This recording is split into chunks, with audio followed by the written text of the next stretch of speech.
bagi aku second half tu performance yang agak mengecewakan bagi aku untuk Arsenal.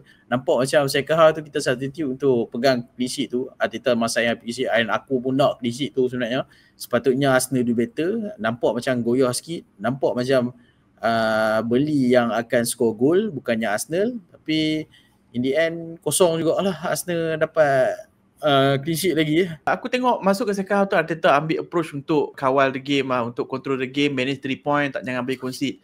Aku faham situasi tu, aku faham. Aku kalau 3-0 aku okey, nak manage game, nak main bosan pun main bosan lah weh, janji 3-0.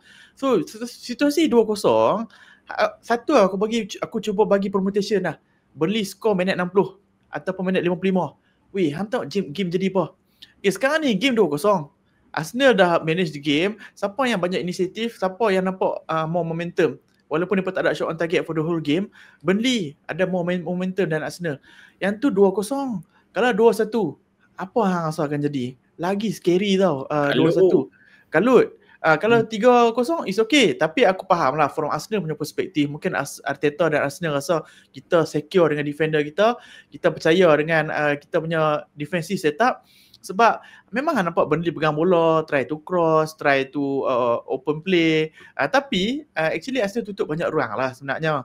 Sebab mereka dapat 0 shot on target. Cuma aku mengharapkan kalau game-game macam ni, kita kill the game early. Lepas tu nak manage pun manage lah. Tapi aku at the end kita dapat 3 mata, aku happy.